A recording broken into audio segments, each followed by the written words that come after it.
pinansyal, hindi pa ako nagastos. Talagang napakabuti ng ating Diyos dahil niloob ni Lord yung the best kahit isang linggo lang po. Kaya nayakap ko po yung mga mahal ko sa buhay ng for 5 years na hindi pa ako nakauwi. Sobrang salamat.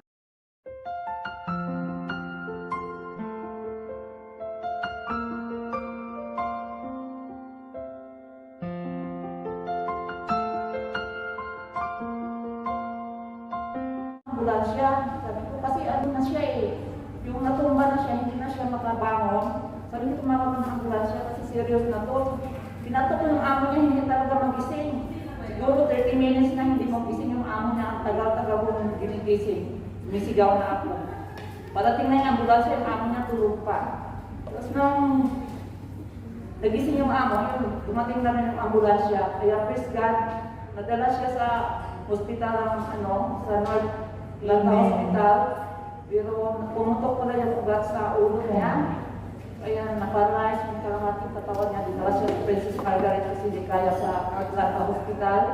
Kaya please God, ginamit ako. Sabi niya ng amo ko, saan ka ba galing? Sabi ko, sa kapitbahay. Nakita niya kasi na may ambulansya. Sabi niya, mag-shower ka. Sabi ko, bakit? Sabi niya, galing ka doon kasi dito, no? Sabi ko, hindi. Naano yun, head stroke.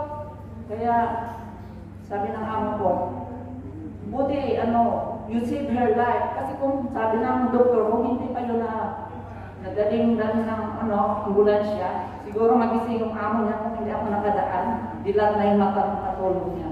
Kaya thank you Lord, namin mo ako. Maligtas yung kababayan natin sa kapahamakan. Although nagpaparalyze talaga siya, nakauwi na siya sa Pilipinas. Pang-apat po, nung last week ako na isolate din sa bahay namin. Hindi ako na-isolate yung amo kasi nag-positive. Kaya nag-pray ako na hindi ako makawa. Divine protection for me kasi yung mga alaga ko umalis ng bahay kasi ayaw nila mag-absent sa work. Sabi nila sa mama nila, hindi kami absent, aalis na lang kami sa bahay kasi mag-report yung amo ko sa DOH.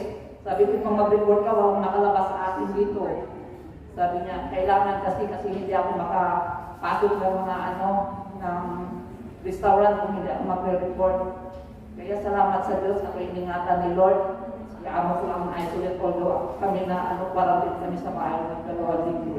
Kaya papuri sa Diyos, may taasan. Thank you Lord, thank you Jesus. Amen. Praise God. Ang Diyos ay nakakilala. Mayroon pa ba? Praise God. Sato! Handa na ba? So, po, kung gusto mag-share po na nahiya. Ayan, praise the Lord. Baka mayroon dyan. Opo, meron po ba dyan sa Zoom? Ayan, praise the Lord. Or magtawag na lang ako. Amen, praise the Lord. Ayan, sis. Sino pa? Okay, sister. Praise God. Praise the Lord. Ayun. Palaba ako natin Panginoon kaya sa daan. Ang Diyos na kamahal. Pangalan ko is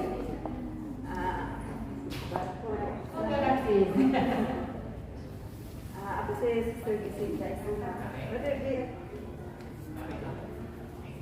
Ako si Sister Gisinda Isuna. Lord, unos na, I'm sorry. Naman tukod ako sa iyo, Lord, ngayon po akong dito.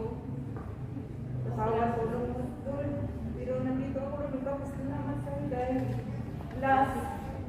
last September 4, wala na po yung alaga ng akin. Namatay na po siya.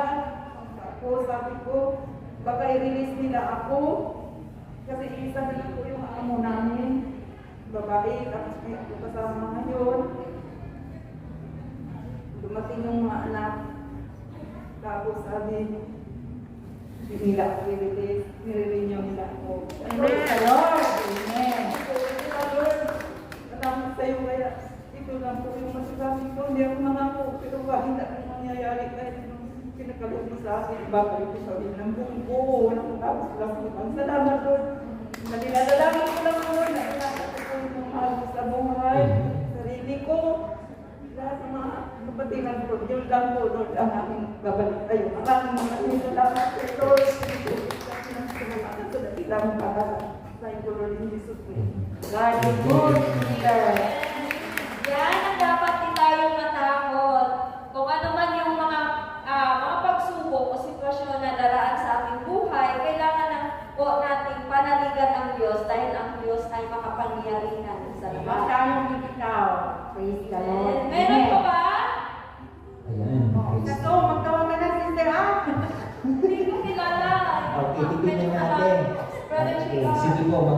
tayo sa Zoom para Kasi may time pa. Oo, maraming time tayo. Ito na may pagkakataon natin mga kapatid. Amen.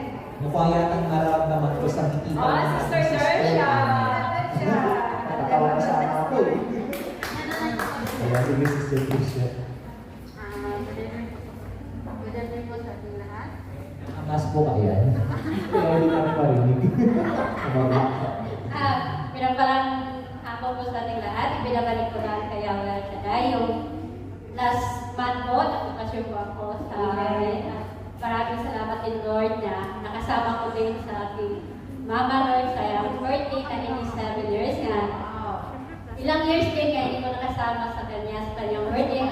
Yung start yung nagtatrabaho ako ng abroad, hindi ko nakasama pero last month nakasama ko din siya. Maraming salamat Lord sa mga answer prayer Lord. At maraming salamat din Lord sa binigay mo sa amin nga request ko nga makabahay. Thank you Lord, natirahan ko na din. Hindi pa natapos, okay pa man, pero wala ko sawa magpasalamat sa iyo Lord na answer prayer na ako may sarili ko. Amen. Action! Action!